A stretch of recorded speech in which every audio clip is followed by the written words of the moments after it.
batuk dan pilek, di sini cara cepat dan mudah menanganinya. Yang pertama, kita lihat ada zona setengah lingkaran pada telapak tangan kita. Sisi kiri dan kanannya adalah zona organ paru-paru.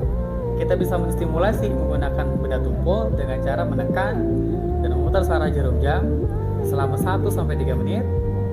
Demikian juga pada sisi sebelahnya kurang lebih 3 cm. Kemudian tekan dan putar searah jarum jam juga selama 1-3 menit. Baru kemudian pada zona pangkal jari jempol adalah zona tenggorokan.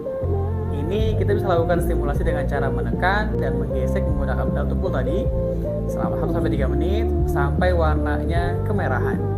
Kemudian pada zona ujung jari jempol, ini adalah zona hidung, maka kita bisa menekan dan memutar searah jarum jam selama 1-3 menit. Demikian juga pada sisi sebelahnya.